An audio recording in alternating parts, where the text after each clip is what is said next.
The moment I saw my grandmother's vintage sapphire necklace gleaming against another woman's throat at the charity gala, my world stopped spinning. Not because it was beautiful, I'd worn it myself countless times, but because 3 hours earlier, my husband Marcus had sworn he'd lost it during our move to the new house. The same necklace he'd given me for our 10th anniversary, the one that had belonged to his grandmother before mine, was now adorning his secretary's décolletage as she laughed at something he whispered in her ear. Before we jump back in, tell us where you're tuning in from, and if this story touches you, make sure you're subscribed, because tomorrow, I've saved something extra special for you. Standing there in my emerald evening gown, champagne flute trembling in my manicured hand, I felt the foundation of my carefully constructed life crack beneath my feet. 23 years of marriage, 2 children in college, and a thriving architectural firm that bore both our names, all of it suddenly felt like an elaborate lie. The woman wearing my necklace couldn't have been older than 28, with cascading auburn hair and the kind of confident smile that comes from knowing you're desired. She had no idea that the man beside her, the one whose hand rested possessively on her lower back, had been lying to both of us. My name is Victoria Sterling, and until that moment, I thought I knew exactly who I was. At 45, I'd built what most people would consider a dream life. Marcus and I had started Sterling and Associates Architecture fresh out of graduate school, working 18-hour days in a cramped studio apartment above a bakery in downtown Portland. I handled the creative vision and client relations while he managed the business side and construction logistics. Our partnership had been seamless, both professionally and personally, or so I'd believed. We'd weathered the lean years when we survived on ramen noodles and shared dreams, celebrated our first major commercial contract with a bottle of grocery store champagne, and gradually built our firm into one of the most respected architectural practices in the Pacific Northwest. Our modern glass and steel office building in the Pearl District stood as a testament to our success, with my innovative sustainable designs gracing magazine covers and winning industry awards. But success, I was learning, could be its own kind of blindness. The charity gala was for the Children's Hospital Foundation, an event we attended every year as major donors. This time felt different from the moment we arrived. Marcus had been distant during the drive, checking his phone obsessively and making excuse after excuse about work stress. When we walked into the grand ballroom of the Sentinel Hotel, he'd immediately begun scanning the crowd, and I'd assumed he was networking. Now I understood he'd been looking for her. Vivian Chen was her name, though I wouldn't learn that until later. She'd been working as Marcus's executive assistant for 8 months, hired while I was in Italy overseeing the construction of a boutique hotel in Tuscany. Upon my return, Marcus had praised her efficiency and attention to detail, how she'd streamlined his schedule and improved his productivity. He'd mentioned her name frequently enough that I'd suggested inviting her and her boyfriend to our annual holiday party. That's when Marcus had gotten uncomfortable, mumbling something about keeping work and personal life separate. I should have paid attention to that red flag, but I'd been drowning in deadlines for 3 major projects, including a sustainable housing development that required constant oversight. Trust had always been the bedrock of our relationship, so when Marcus said he needed to work late or attend client dinners, I'd simply kissed him goodbye and thrown myself deeper into my own work. Standing across the ballroom, watching my husband's hand trace small circles on another woman's back while she wore my grandmother's necklace, I felt something inside me crystallize. It wasn't heartbreak, that would come later. It was clarity, sharp and cold as winter air. This wasn't a momentary lapse in judgment or a midlife crisis. This was calculated betrayal, and the necklace was proof of how little our marriage meant to him. The necklace itself told a story of generations of strong women. My grandmother Helen had worn it on her wedding day in 1952, a family heirloom passed down from her own mother. When she died, she'd left it specifically to me with a note that said, "For Victoria, who has the courage to build her own dreams." Marcus had presented it to me on our 10th anniversary, not as a gift he'd purchased, but as something that belonged in our family now. "Helen would have wanted you to have this," he'd said, fastening the delicate chain around my neck. "It suits you perfectly." Now it suited someone else perfectly, someone young enough to be our daughter, someone who clearly had no idea of its significance or the betrayal it represented. I excused myself from the conversation I'd been having with the hospital board president, something about sustainable design principles that now felt meaningless, and made my way through the crowd. My legs felt unsteady, not from the wine but from the magnitude of what I was processing. 23 years of shared dreams, shared struggles, shared victories, and he'd given away a piece of my family history to his mistress. As I approached their corner of the ballroom, I could hear fragments of their conversation. Vivian was telling Marcus about her weekend plans, something about a spa retreat in Bend that he'd apparently recommended. Her voice had a musical quality, the kind of lightness that comes from a life not yet weighted down by compromise and disappointment. She touched the necklace absently as she spoke, her fingers playing with the sapphire pendant like it was a casual accessory rather than a family treasure. Marcus saw me first. The color drained from his face so quickly I thought he might faint. His hand dropped from Vivian's back as if she'd suddenly caught fire, and he took a small step away from her. But it was too late. I'd seen everything I needed to see. Victoria, he said, his voice artificially bright.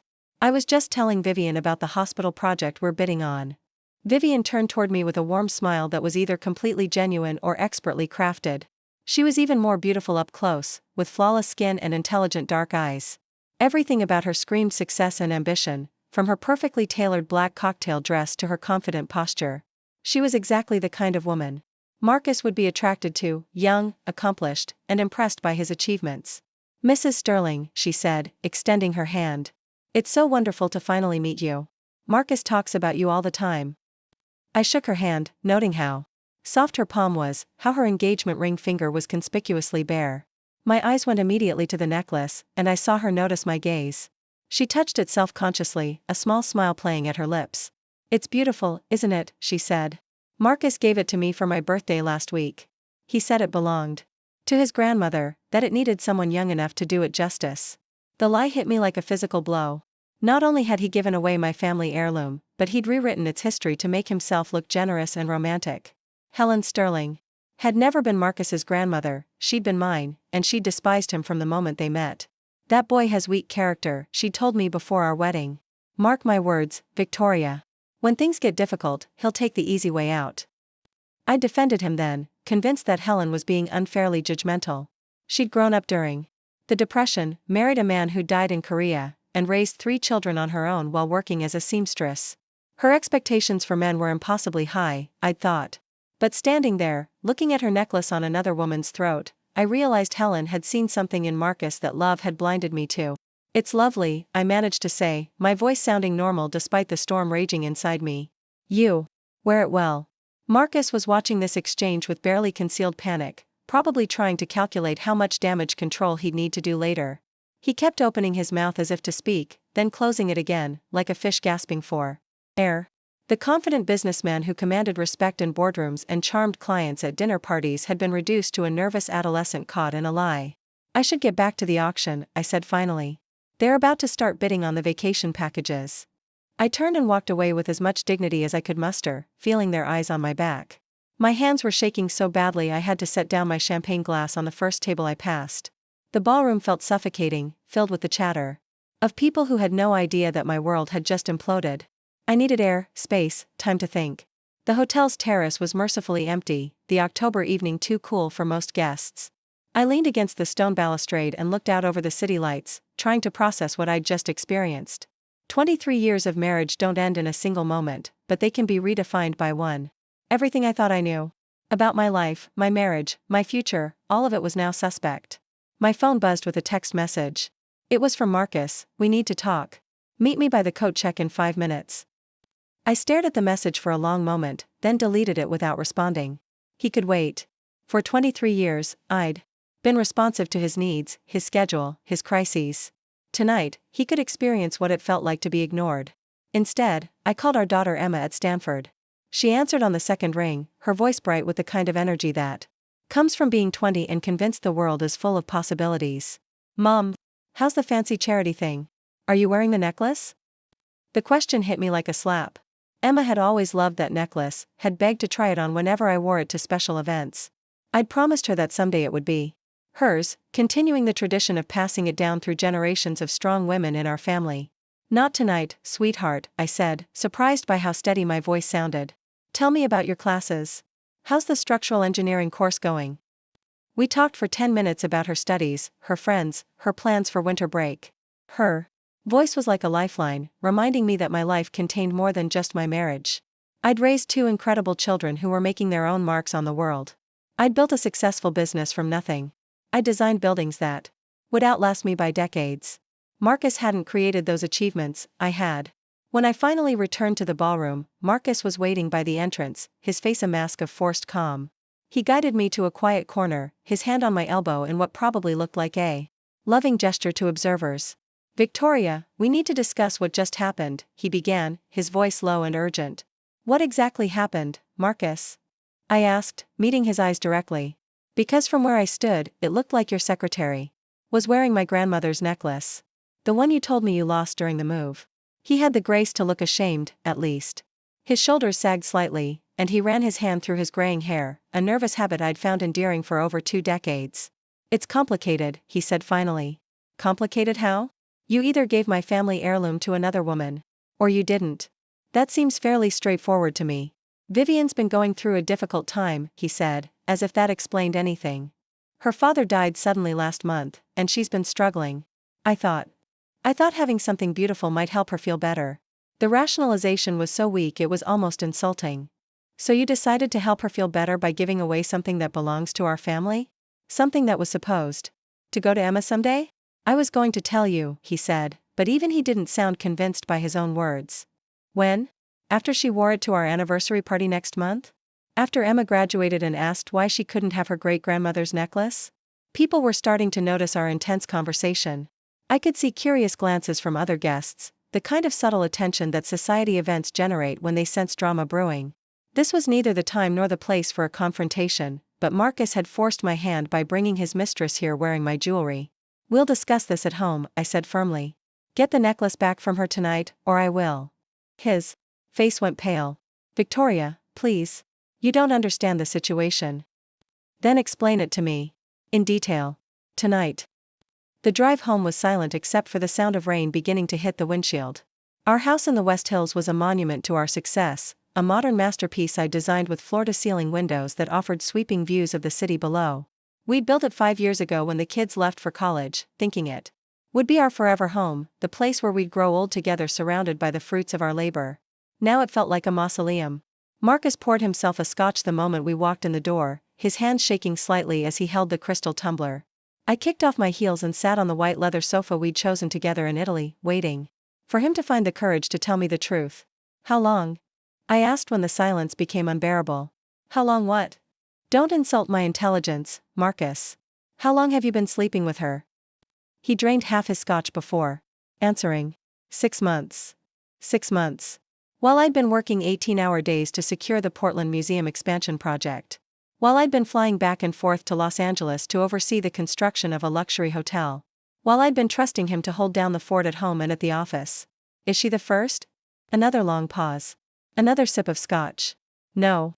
The honesty was almost worse than the lies. At least lies suggested he cared enough about my feelings to protect them.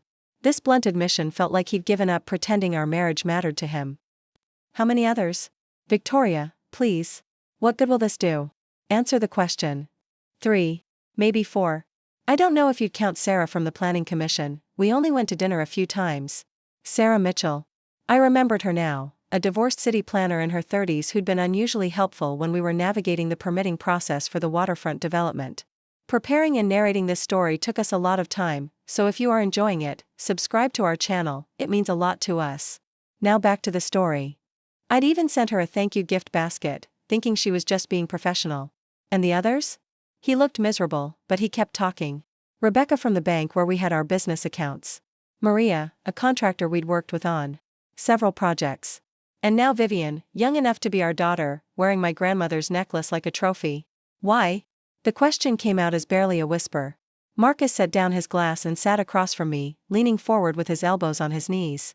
For a moment, he looked like the young man I'd fallen in love with in graduate school, vulnerable and uncertain. I don't know, he said. At first, it was just excitement. The thrill of something new. You were so busy with your projects, so focused on work. We barely talked anymore except about business. So this is my fault? No. He said quickly. No, that's not what I meant. It's just, we grew apart, Victoria. You have to admit that.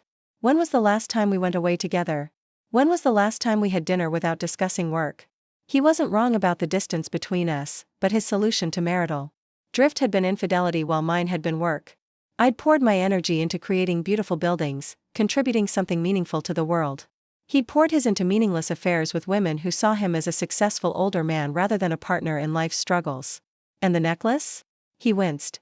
Vivian saw it in the safe when I was getting some contracts.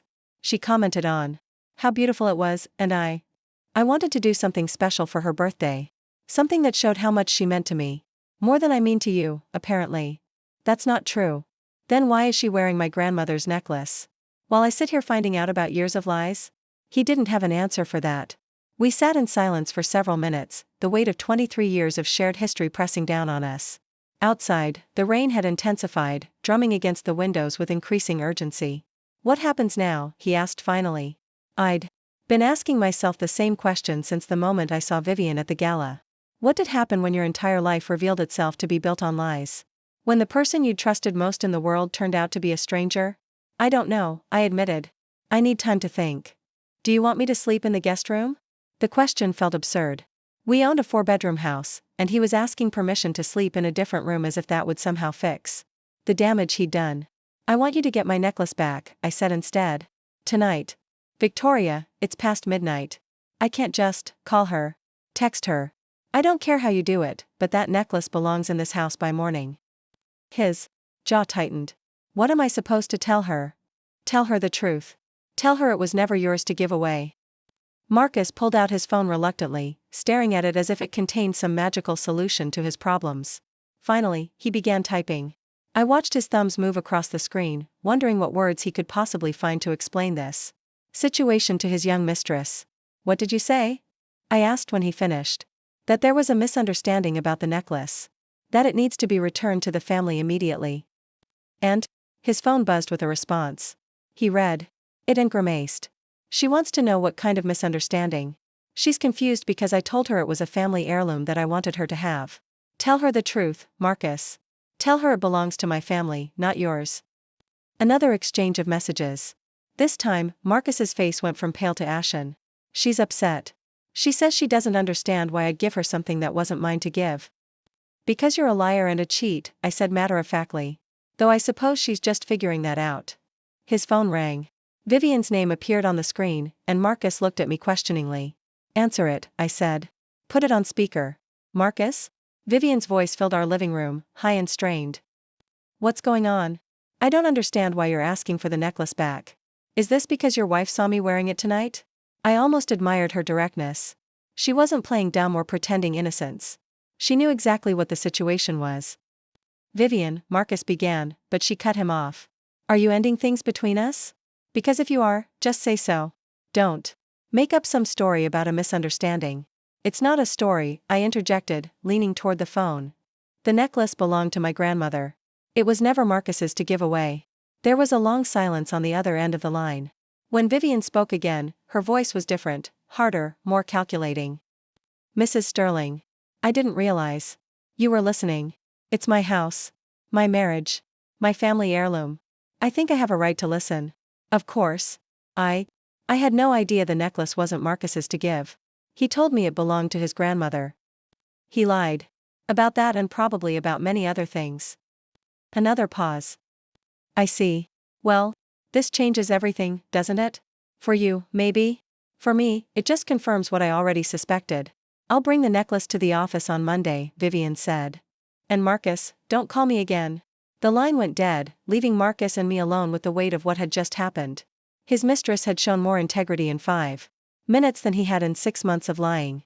She's right, you know, I said. This does change everything. Marcus looked at me with something that might have been hope. Maybe this is what we needed.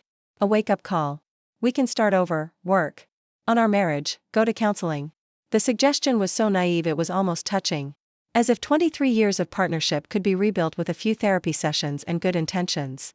As if the trust that had taken decades to build could be restored with apologies and promises. No, I said simply. No, we can't. Start over. No, this isn't fixable. No, I don't want to work on our marriage with a man who's been lying to me for years. His face crumpled. Victoria, please. Don't make any permanent decisions tonight.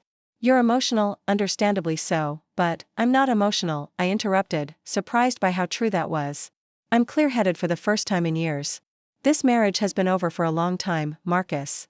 Tonight just made it official. I stood up, smoothing down my evening gown. I'm going to bed.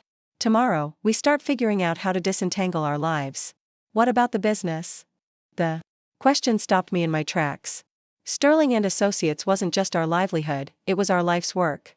We'd built it together from nothing, and it now employed 47 people and grossed over $8 million annually.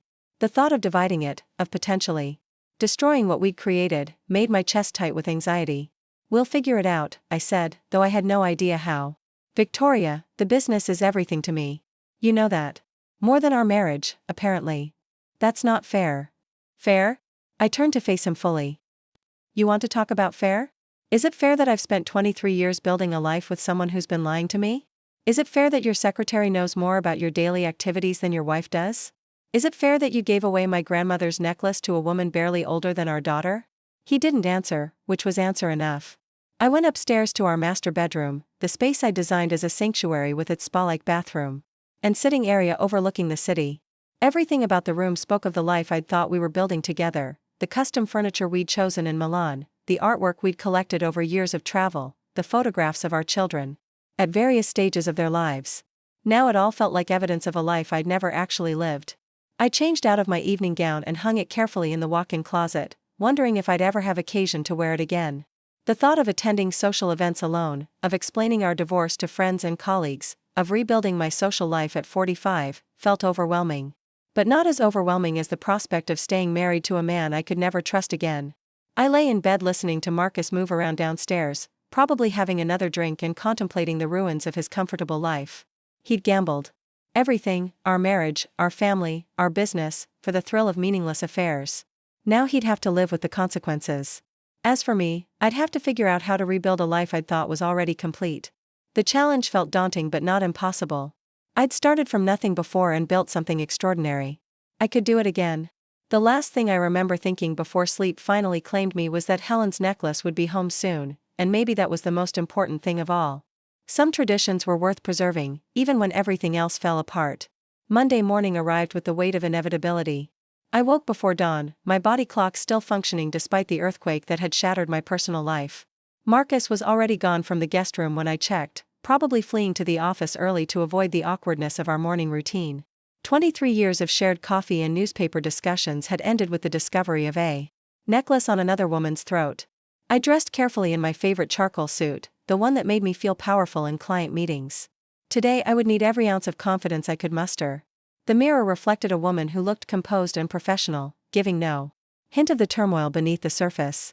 My makeup covered the slight puffiness around my eyes from a largely sleepless night, and my hair was pulled back in the severe chignon that had become my signature look in boardrooms across the city.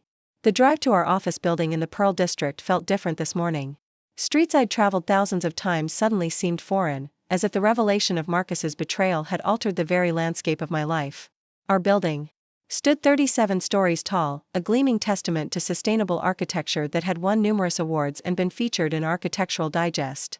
I designed it myself, incorporating solar panels, rainwater collection systems, and natural lighting that reduced energy consumption by 40%.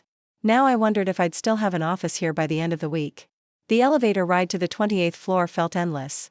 Sterling and Associates occupied the entire level, with my design studio taking up the northeast corner with its panoramic views of Mount Hood.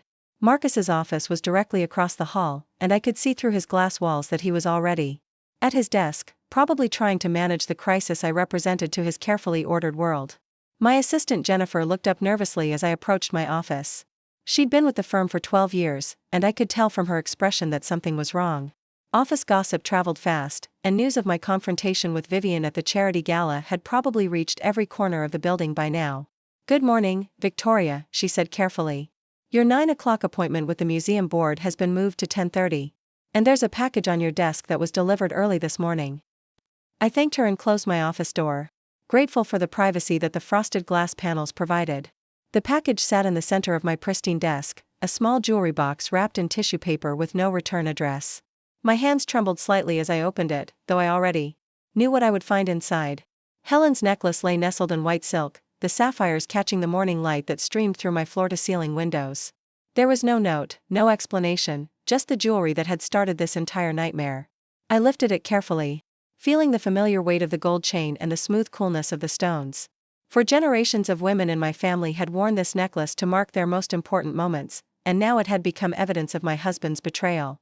A soft knock on my door interrupted my thoughts. Vivian Chen stood in the doorway, looking nothing like the confident woman I'd met at the charity gala. Her usually immaculate appearance was slightly disheveled, her dark eyes rimmed with red as if she'd been crying. She wore a simple black dress that seemed more appropriate for a funeral than a Monday morning at the office. "Mrs. Sterling," she said quietly. "May I come in?" I gestured to the chair across from my desk, slipping the necklace into my purse before she could see it. Whatever conversation we were about to have, I didn't want the jewelry to be part of it. "I suppose you're here to resign," I said, settling back in my chair. "Among other things." Vivian sat on the edge of the chair as if ready to flee at any moment. "I want you to know that I had no idea the necklace belonged to your family. Marcus told me it was a family heirloom, but he made it sound like it came from his side. He's very good at rewriting history to suit his needs. I'm beginning to understand that." She twisted her hands in her lap, a nervous gesture that made her seem younger than her 28 years. "I also want to apologize for my part in this situation. I should have asked more questions, should have been more careful about getting involved with a married man." Her honesty was unexpected and somewhat disarming. I'd prepared myself for excuses or justifications, not genuine remorse. "How did it start?" I asked, surprising myself with the question. Vivian looked up, clearly not expecting me to want details. "He was working late one night about 8 months ago. I'd stayed to finish some reports, and we ended up talking about architecture, about your designs specifically. He seemed lonely, and I was flattered by the attention of someone so successful and accomplished." "Did he tell you our marriage was over?" "Not in so many words, but he implied that you'd grown apart, that you were more business partners than husband and wife. He made it sound like divorce was inevitable. The classic cheater's playbook. Paint the wife as distant and cold, the marriage is already dead, the affair is just speeding up an inevitable process." I'd heard the same story from friends who discovered their husbands' infidelities, and now I was living it myself. "And you believed him?" "I wanted to believe him," she admitted. "I was attracted to him, impressed by what he'd built with this company. It was easy to convince myself that he was just a lonely man in a loveless marriage." "What changed your mind?" Vivian was quiet for a long moment, staring out the window at the city skyline. "Saturday night, after you called. The way he panicked when he realized you knew about the necklace. The way he begged me not to tell you details about our relationship. It became clear that he wasn't a man leaving a dead marriage, he was a man desperately trying to keep his wife from discovering his double life." "And that bothered you?" "Of course it bothered me. I'm not a homewrecker, Mrs. Sterling. I genuinely thought I was in a relationship with a man who was available.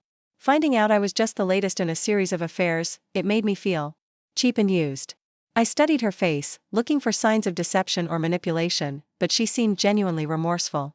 There was something refreshing about her directness after years of Marcus's careful evasions and half-truths.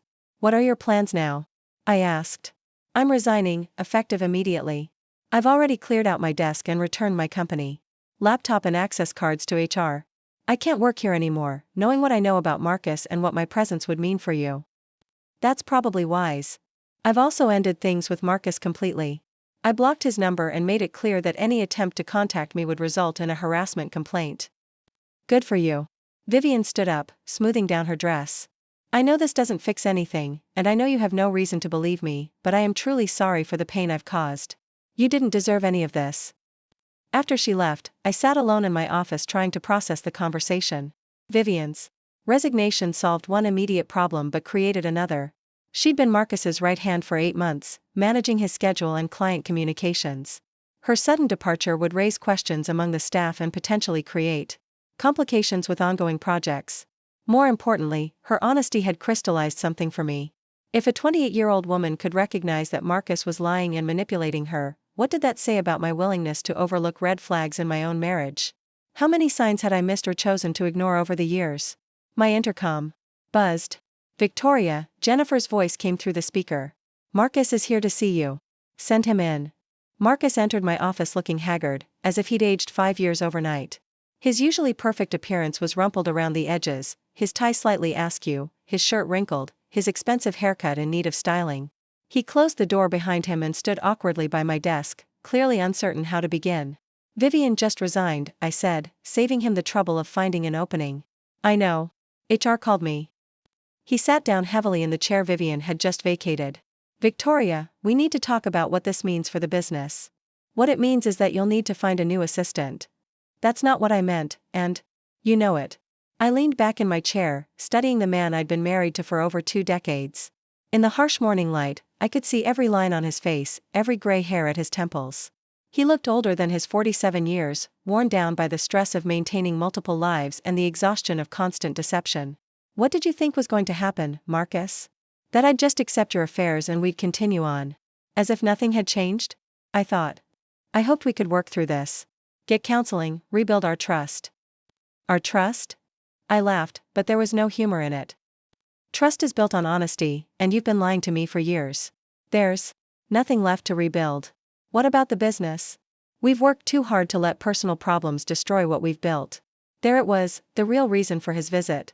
Not remorse about our marriage or concern for our family, but worry about the financial implications of divorce. Sterling and Associates was worth millions, and Marcus knew that a messy dissolution could destroy everything we'd worked for. The business will be fine, I said calmly. I'll be fine. The question is whether you'll be fine. His face paled. What do you mean? I mean that I've been carrying this firm for the past 5 years while you've been distracted by your extracurricular activities. I'm the one who brings in the major clients, who wins the awards, who gets featured in magazines. You handle contracts and scheduling, important work but not irreplaceable work. Victoria, you can't be serious about dissolving the partnership. Can't I? It's my name on the building too, Marcus. My designs that made us famous. My reputation that brings in the high-end clients who make this firm profitable. We built this together. We started it together. I built it into what it is today while you were busy building relationships with other women. Marcus's jaw tightened. I could see him struggling to control his temper, probably calculating how much damage an angry outburst might do to his already precarious position. What do you want? He asked finally. I want you to buy me out, or I'll buy you out. Either way, one of us is leaving Sterling and Associates permanently. That's not realistic. Neither of us has the liquid capital to buy out the other's share. Then we'll sell the business and split the proceeds. The suggestion hit him like a physical blow. Marcus loved this company more than he'd ever loved me or our children. It was his identity, his legacy, his measure of success in the world. The thought of selling it to strangers was probably worse than the prospect of divorce. There has to be another solution, he said desperately. There is. You can resign from the company and sign over your shares to me. I'll pay you a reasonable settlement over time, enough to start over somewhere else. This company is half mine. This company exists because of my talent and my reputation. You're a competent administrator, Marcus, but you're not an architect. You're not the draw that brings clients to our door. That's not fair. Fair would have been you keeping your wedding vows. Fair would have been you not giving away my family jewelry to your mistress. We're well past fair at this point. Marcus stood up abruptly, his chair rolling backward into the window. I won't just walk away from everything I've worked for.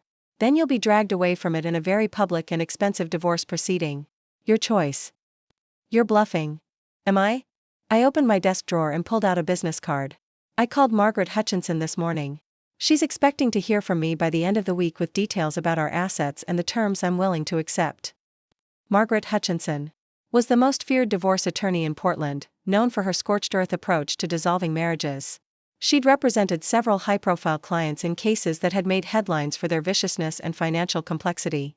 Marcus's face went white when he saw her card. Victoria, please. Don't do this. Think about Emma and James. Think about what a public divorce will do to them. I am thinking about them. I'm thinking about what kind of example we're setting. By staying in a marriage built on lies. I'm thinking about the fact that Emma was supposed to inherit my grandmother's necklace someday, and you gave it away to a woman young enough to be her sister. I'll get it back. I'll make this right. The necklace is already back. Vivian returned it this morning. But that doesn't make anything right, Marcus. That's not how this works. He slumped back into his chair, the fight seeming to drain out of him all at once. What are you going to tell the kids? The truth. That their father has been having affairs for years and that their parents are getting divorced. They'll hate me. They might. That's one of the consequences of your choices. We sat in silence for several minutes, the weight of 23 years of shared history settling between us like dust. Through my office windows, I could see the city bustling with Monday morning energy, people heading to jobs, students walking to classes, life continuing its normal rhythm while my world underwent a fundamental reorganization. When did you stop loving me? Marcus asked quietly. The question caught me off guard. I'd been so focused on the practical aspects of separation that I hadn't really examined the emotional evolution of our relationship. I don't think I stopped loving you, I said finally. I think I started loving a version of you that never really existed. The Marcus I fell in love with was honest and ambitious and devoted to our partnership. Somewhere along the way, you became someone else, and I just kept loving the memory of who you used to be. I'm still that person. No, you're not. That person wouldn't have risked everything we built for meaningless affairs. That person wouldn't have lied to me for years while I worked myself to exhaustion trying to build our dream. People make mistakes, Victoria. People get lost and make bad choices. That doesn't mean they can't find their way back. Some mistakes are too big to come back from. This is one of them. Marcus's phone buzzed with a text message. He glanced at it and grimaced. The Portland Museum Board wants to move up our presentation for the expansion project. They're concerned about stability in our firm. News of Vivian's resignation and our confrontation at the charity gala was already spreading through Portland's tight-knit professional community. In a city this size, scandal traveled fast, especially when it involved prominent business owners. Can you handle the presentation alone? I asked. It's your design. You should be the one presenting it. Then we'll present it together. Professionally. Like business partners. And after the presentation? After the presentation, you have 1 week to decide whether you want to buy me out, sell your shares to me, or dissolve the company entirely. If you haven't made a decision by next Monday, I'll assume you want to fight this in court. Victoria, 1 week, Marcus. Use it wisely. He left my office looking like a man who'd just received a terminal diagnosis. In a way, I supposed. He had. The life he'd known, the comfortable existence where he could have both a successful marriage and exciting affairs, was over. Now he'd have to choose what mattered most to him and live with the consequences. I spent the rest of the morning reviewing contracts and client files, trying to assess which projects were most vulnerable to a potential business disruption. The museum expansion was our biggest current contract, worth over $2 million. In fees.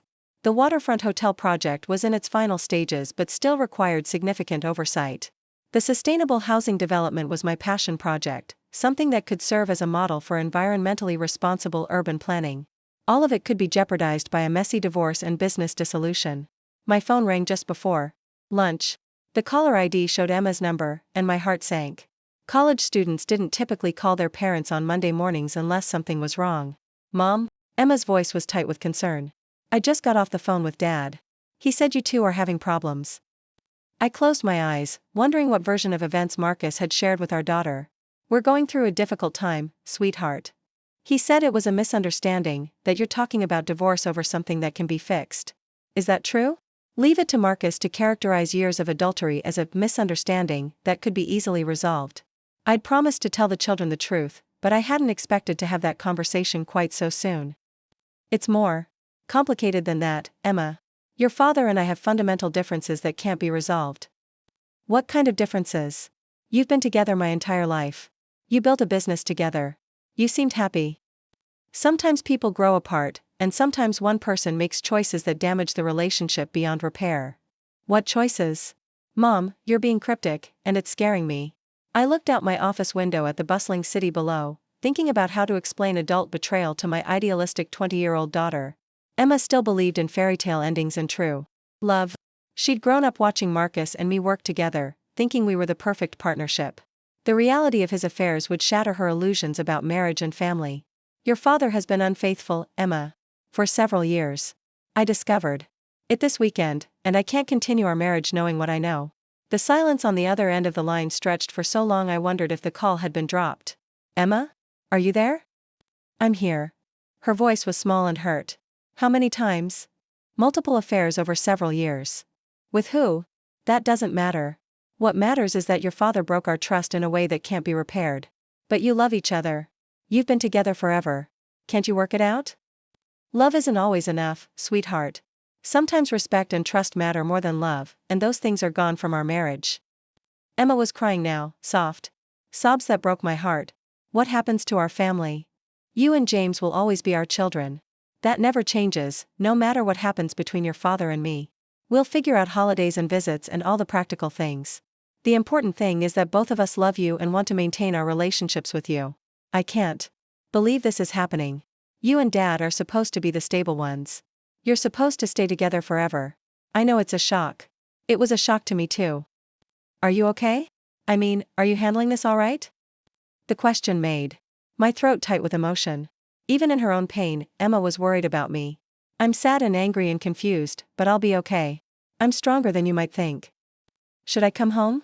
I could drive down this weekend. You should focus on your classes. There's nothing you can do here except get caught in the middle of an ugly situation. What about Thanksgiving? We're supposed to come home in 3 weeks. Thanksgiving. The holiday where families gathered to count their blessings and celebrate their togetherness. The irony wasn't lost on me. We'll figure something out. Maybe we can all meet somewhere neutral, or maybe you and James can split time between wherever your father is living and wherever I end up. This is so messed up. I know. I'm sorry you have to deal with this during your junior year. I'm not sorry for me. I'm sorry for you, Mom. You don't deserve this. Her fierce loyalty made me smile despite everything. Thank you, sweetheart. That means more than you know. After we hung up, I sat in my office feeling the full weight of what divorce would mean for our family. It wasn't just about Marcus and me anymore. It was about 20 years of family traditions, shared memories, and the comfortable rhythms of a life built around 4 people who belonged together. Now we'd become a broken family, another casualty of one person's selfish choices. My intercom buzzed again. Victoria, Jennifer's voice came through. Margaret Hutchinson's office called. She wants to schedule a consultation for Wednesday afternoon. Set it up. Also, there's a reporter from the Business Journal online too. Keys. Asking about rumors of instability at Sterling and Associates. I sighed. The vultures were already circling, sensing weakness and looking for a story.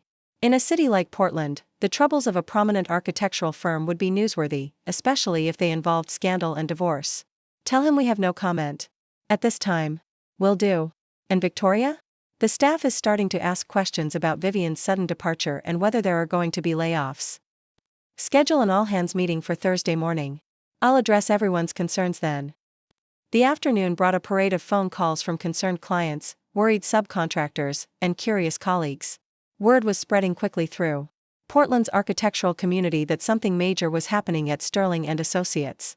I fielded each call with professional calm, assuring everyone that the firm was stable and that current projects would continue without interruption. By 5 o'clock, I was exhausted from maintaining a facade of business as usual while my personal life imploded.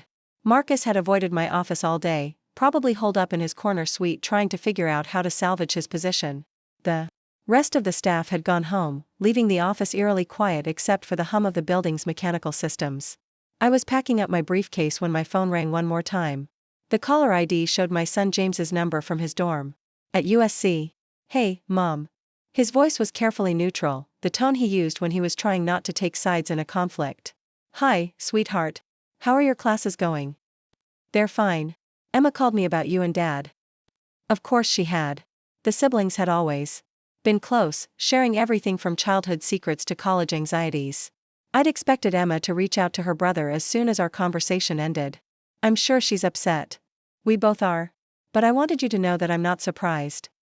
His words caught me off guard. What do you mean? I've seen how Dad treats you, Mom. How he dismisses your ideas in meetings, how he takes credit for your work, how he never helps around the house. I've watched you make excuses for him for years.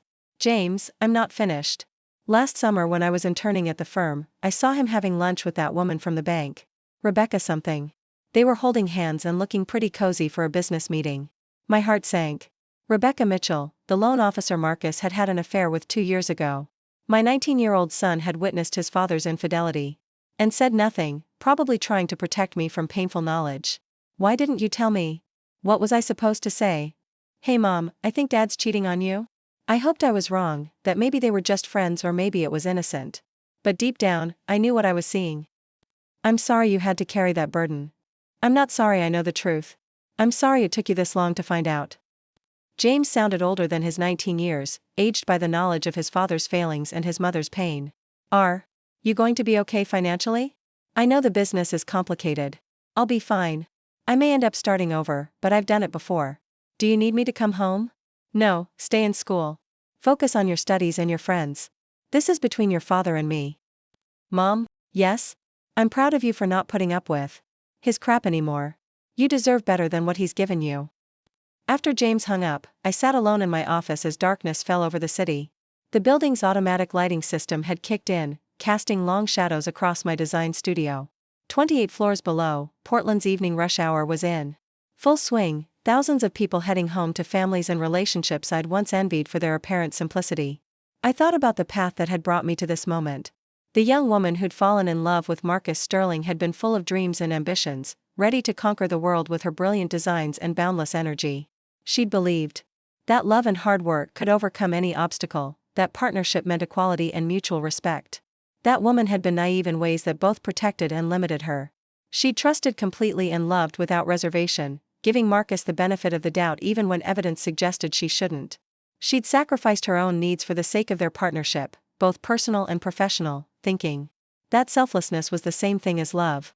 Now, at 45, I understood the difference between love and enabling, between partnership and servitude, between trust and willful blindness. The knowledge had come at a terrible cost, but it had also brought a kind of freedom I hadn't experienced in years. Tomorrow I would begin the process of rebuilding my life from the ground up. It would be difficult and sometimes lonely, but it would be authentic in a way my marriage hadn't been for years. Whatever came next would be built on truth rather than comfortable lies, on self-respect rather than self-sacrifice. I gathered my things and headed for the elevator, leaving Sterling and Associates behind for another day. Tomorrow would bring new challenges and difficult decisions, but tonight I was simply a woman walking toward an uncertain but honest future. The parking garage was nearly empty, just my Mercedes and a few other cars belonging to the building's night security staff. As I drove through the quiet streets toward the house in the West Hills, I realized that this might be one of the last times I made this particular journey. Soon I'd be living somewhere else, starting over in a space that belonged only to me. The thought should have been terrifying, but instead it felt like the first deep breath I'd taken in years. The meeting with Margaret Hutchinson took place in her corner office on the 40th floor of the U.S. Bancorp Tower, with its commanding view of the Willamette River and the mountains beyond. Margaret was a woman in her early 60s with silver hair pulled back in an elegant chignon and the kind of sharp intelligence that radiated from her steel-gray eyes. She'd built her reputation by dismantling the carefully constructed lives of unfaithful spouses with surgical precision, and her track record spoke for itself. "Victoria," she said, gesturing for me to take a seat in one of the leather chairs facing her desk. "I've been following your career for years. Your work on the Cascade Medical Center was exceptional." "Thank you. Though I suspect we're not here to discuss architecture." "No, we're not." Margaret opened a thick file folder and pulled out a legal pad covered with neat handwriting. "I've done some preliminary research on your situation based on our phone conversation. Sterling and Associates is valued at approximately $12 million, with significant real estate holdings and a client roster that reads like a who's who of Pacific Northwest development." "That sounds about right. Your husband's infidelity gives us substantial leverage in divorce proceedings, but the business assets complicate things considerably.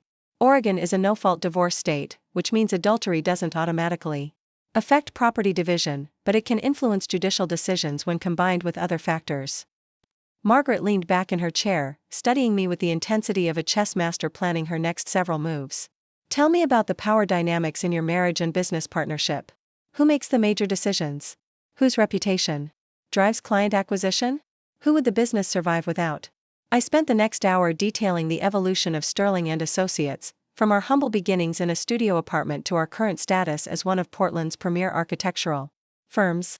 Margaret took meticulous notes as I explained how my designs had won the awards that elevated our profile, how my relationships with key clients had secured our most lucrative contracts, and how Marcus's role had gradually shifted from equal partner to glorified office manager. "Interesting," Margaret said when I finished. "So you're the creative force and primary revenue generator, while your husband handles administrative functions that could be performed by any competent business manager." That's a harsh but accurate assessment. In my experience, harsh accuracy is more useful than gentle delusion. Margaret set down her pen and fixed me with a direct stare. "What outcome are you hoping for in this divorce?" "I want to keep the business and my reputation intact. I want Marcus out of my life. Completely. And I want him to understand that actions have consequences. Revenge can be expensive." "This isn't about revenge. It's about justice. Marcus gambled with our marriage, our business, and our family's future for the sake of meaningless affairs. He should face the full consequences of those choices." Margaret smiled, the expression of a predator who just spotted wounded prey. "I like your attitude. Now, let's discuss strategy. Oregon law requires equitable distribution of marital assets, but that doesn't necessarily mean 50-50. We can argue that your creative contributions and reputation are the primary drivers of the business's value, making you entitled to a larger share." "What kind of larger share?" 70-30, possibly 80-20 if we can demonstrate that Marcus's conduct damaged the business or created liability issues. His affair with an employee opens the door to sexual harassment claims, hostile workplace arguments, and questions about his judgment in professional matters. The possibilities were intriguing but seemed almost too good to be true. What would that look like in practical terms? You'd retain control of Sterling and Associates, including the office building, client relationships, and intellectual property rights to your designs. Marcus would receive a financial settlement based on his minority stake, payable over time to avoid forcing you to liquidate assets. And if he refuses to accept those terms? Then we go to court and air every detail of his infidelities in public proceedings. Oregon divorce records are public documents, which means his affairs with employees, clients, and business associates would become matters of public record. The negative publicity would likely destroy any chance he has of starting a competing firm or maintaining relationships in the architectural community. Margaret's strategy was elegant in its thoroughness.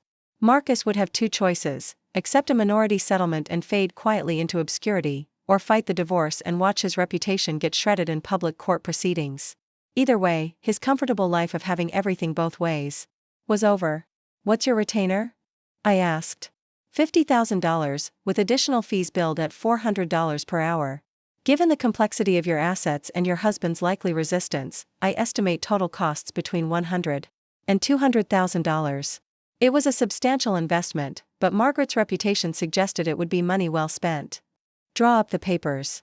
Excellent. I'll have divorce petition ready for filing by Friday. In the meantime, I recommend you begin documenting everything related to the business, financial records, client contracts, employee files, anything that demonstrates your central role in the firm's success. Thursday morning's all-hands meeting took place in Sterling and Associates' main conference room, with its floor-to-ceiling windows overlooking the industrial district and the Willamette River beyond. The entire staff had gathered: architects, designers, project managers, administrative assistants, and support personnel who'd helped build our firm into what it was today. Their faces reflected a mixture of curiosity and concern as they waited for me to address the rumors that had been circulating since Vivian's sudden departure. I stood at the head of the polished conference table, looking out at 47 people whose livelihoods depended on the stability of Sterling and Associates. Some had been with us for over a decade, growing from junior drafters into senior designers. Others were recent hires, young professionals who joined our firm because of its reputation for innovative design and ethical business practices.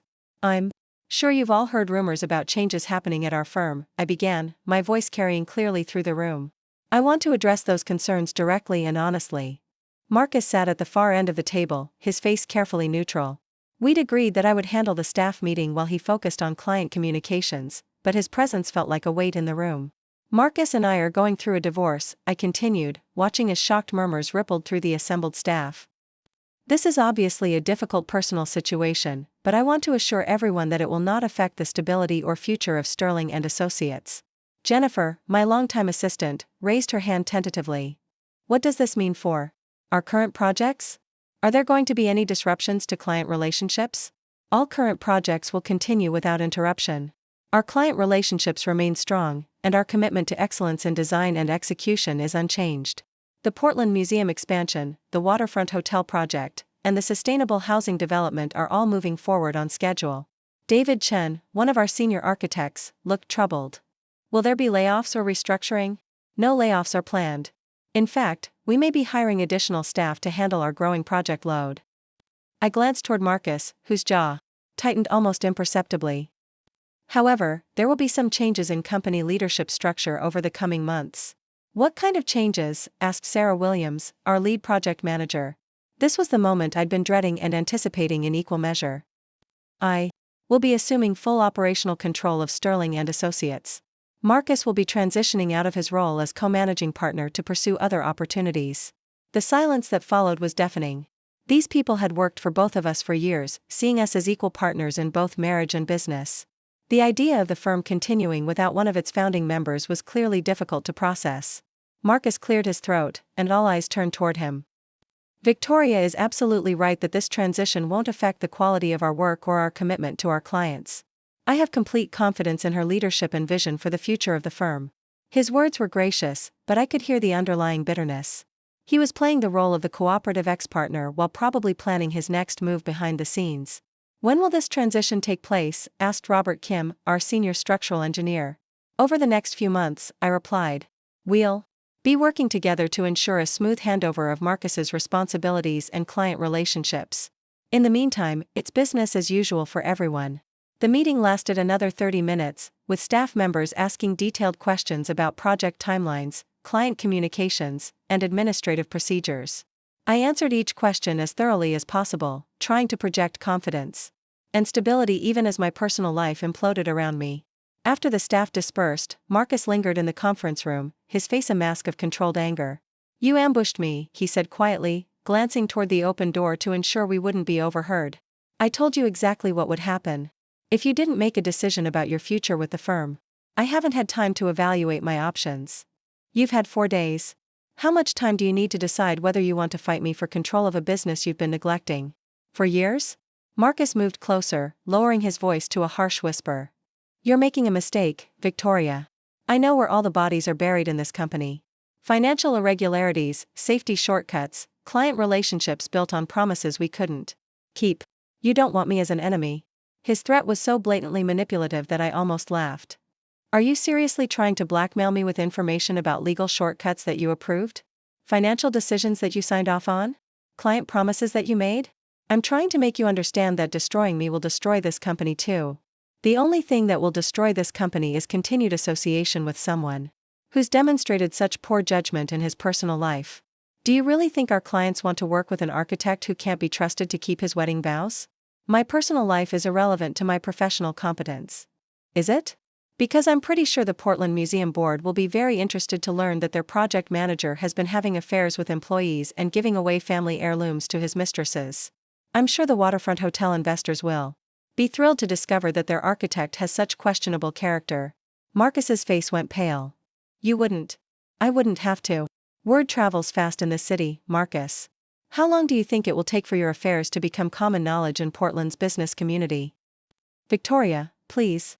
Don't do this. Think about everything we've built together." "I am thinking about it. I'm thinking about protecting it from further damage caused by your poor decisions. What do you want from me?" "I want you to resign from Sterling and Associates voluntarily. I want you to sign over your shares in exchange for a reasonable buyout. And I want you to agree to a non-compete clause that prevents you from starting a rival firm in the Pacific Northwest for 5 years. That's my entire career you're talking about. That's the cost of betraying your partner." Marcus was quiet for a long moment, staring out the conference room windows at the city skyline. "What kind of buyout are we talking about?" $2 million, paid over 5 years at current interest rates. That's less than 20% of the business's value. That's approximately what your contributions have been worth over the past 5 years. I'm being generous by offering you anything at all. Victoria, those are my terms, Marcus. Accept them, or we'll let a judge decide how to divide our assets in a very public proceeding." He left the conference room without another word, probably to call his own attorney and explore his legal options. I remained at the table for several minutes, processing what I'd just done. 23 years of partnership had been reduced to a business negotiation, with our shared history becoming just another asset to be divided and distributed. The intercom on the conference room phone buzzed. "Victoria," Jennifer's voice came through the speaker. "Margaret Hutchinson's office called. She wants to see you this afternoon. She says it's urgent."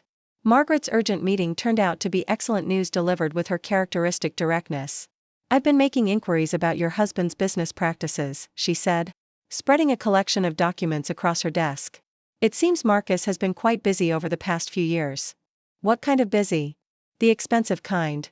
Credit card statements show significant expenditures on jewelry, restaurant meals, and hotel rooms that don't correspond to any legitimate business expenses. There are also some interesting financial transfers from your business accounts to personal accounts that weren't authorized by you." I leaned forward to examine the documents more closely. The evidence was damning: thousands of dollars spent on gifts and entertainment for his various mistresses, all of it funded by money that should have been reinvested in Sterling and Associates, or saved for our retirement. "How did you get this information so quickly?" "I have excellent relationships with forensic accountants who specialize in marital asset investigations. They've uncovered approximately $200,000 in unauthorized expenditures over the past 3 years. $200,000? Give or take. Your husband has been using company funds to finance his affairs, which constitutes both marital misconduct and potential criminal fraud." The implications were staggering.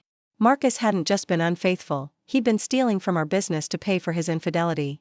Every romantic dinner with his mistresses, Every piece of jewelry he'd given them, every hotel room where he'd betrayed our marriage had been funded with money that belonged to both of us. What does this mean for the divorce proceedings? It means we can argue for full restitution of the stolen funds, plus punitive damages for his misconduct. It also strengthens our position regarding business ownership. Why should someone who's been embezzling from the company retain any ownership stake? Can we file criminal charges?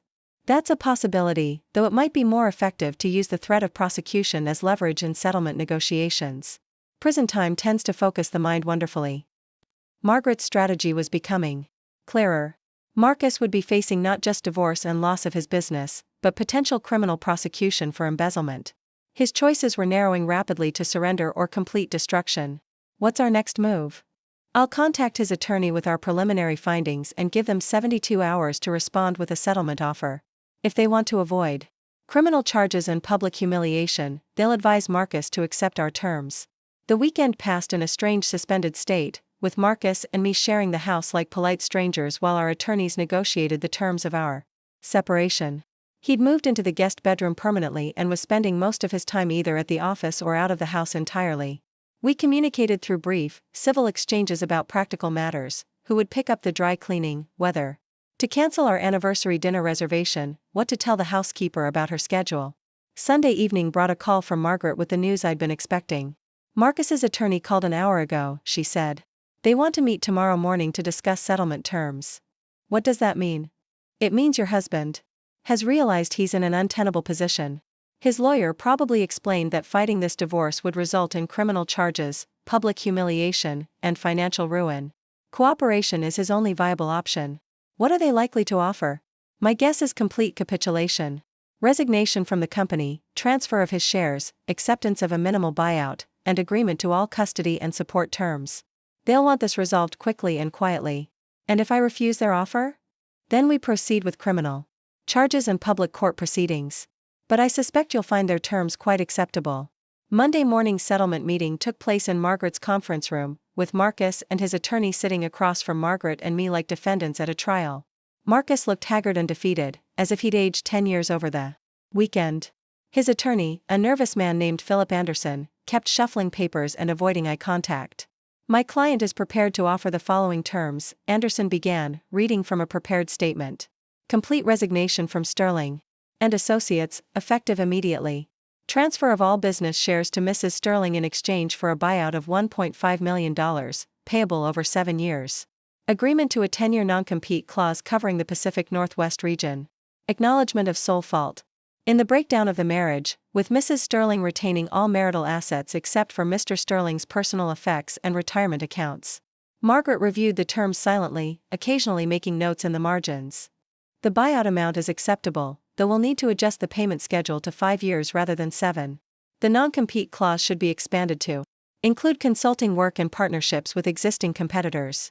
And we'll need specific language about Mr. Sterling's obligation to cooperate with client transition and knowledge transfer.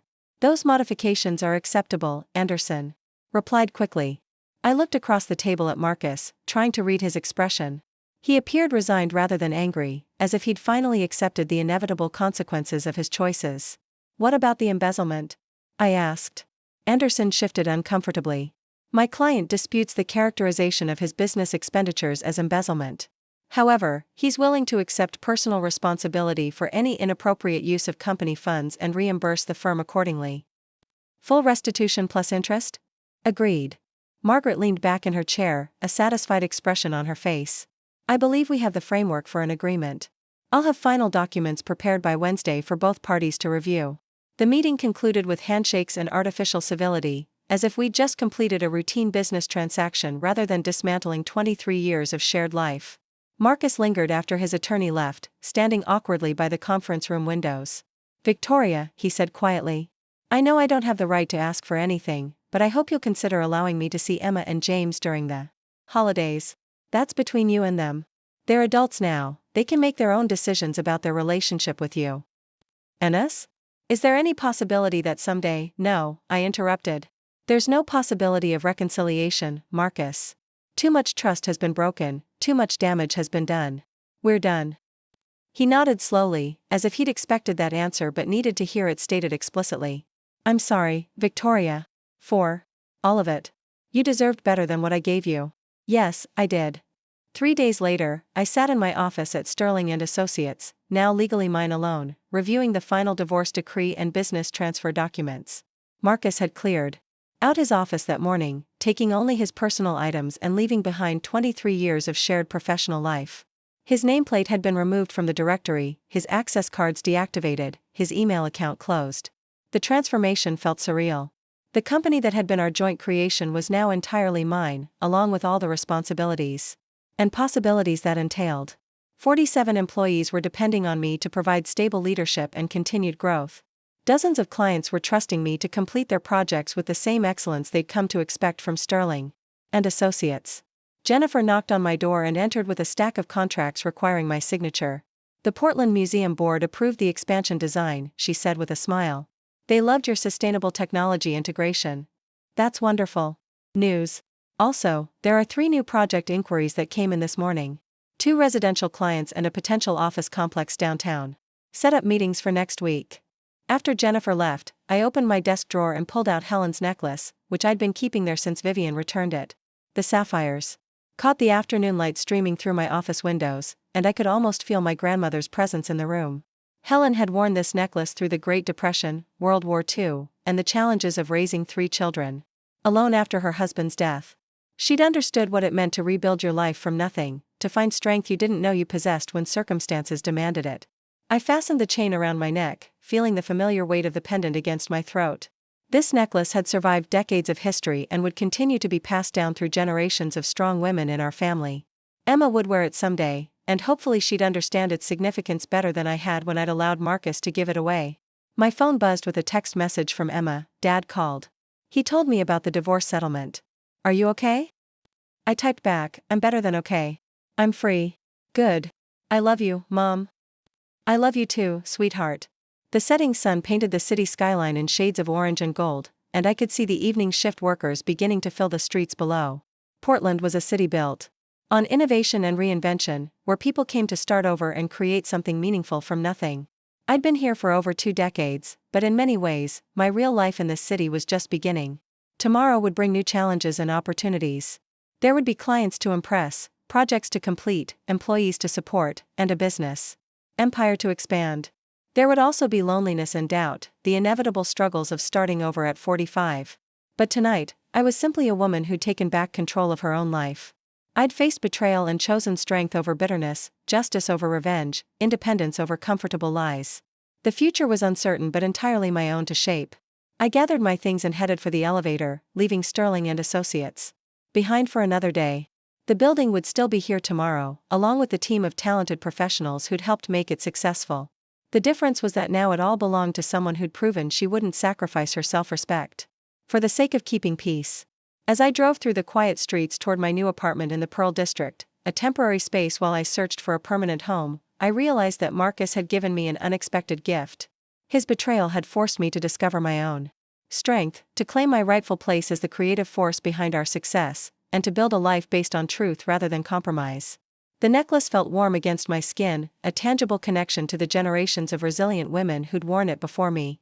Helen would have been proud to see how her granddaughter had handled this crisis, how she'd refused to be broken by one man's weakness and selfishness. 6 months later, Sterling and Associates had expanded to 53 employees and secured contracts for 2 major downtown developments. The Portland Museum expansion had been featured on the cover of Architectural Review, with my sustainable design innovations being hailed as a model for environmentally responsible construction. Emma and James had both spent Christmas with me in my new house in the hills overlooking the city, and neither had expressed any desire to visit their father. Marcus had moved to Seattle and was working as a project manager for a mid-sized firm, earning a fraction of what he'd made as a partner at Sterling and Associates. The last I'd heard, he was living alone in a studio apartment and struggling to make his support payments. Vivian had moved to San Francisco and married a tech entrepreneur. She'd met at a sustainable design conference. I'd kept Helen's necklace in my jewelry box, worn only on special occasions when I needed to feel connected to the strength of the women who'd come before me. Emma had asked about it during her last visit, and I'd promised that it would be hers someday when she was ready to understand its full significance. The business thrived without Marcus's presence, confirming what I'd suspected for years, that his contributions had become increasingly irrelevant as my reputation grew. Clients sought out Sterling and Associates specifically for my vision and expertise, not for administrative competence that could be hired at a fraction of the cost. Most importantly, I discovered that I preferred my life without the constant stress of managing someone else's ego and compensating for someone else's failures. The woman who'd once believed that partnership required sacrifice and accommodation had learned that true partnership was based on mutual respect and shared values. Marcus had taught me an invaluable lesson, though not the one he'd intended. He'd shown me that I was stronger than I'd ever imagined, more capable than I'd given myself credit for, and deserving of better than what I'd been accepting. Up next, you've got 2 more standout stories right on your screen. If this one hit the mark, you won't want to pass these up. Just click and check them out.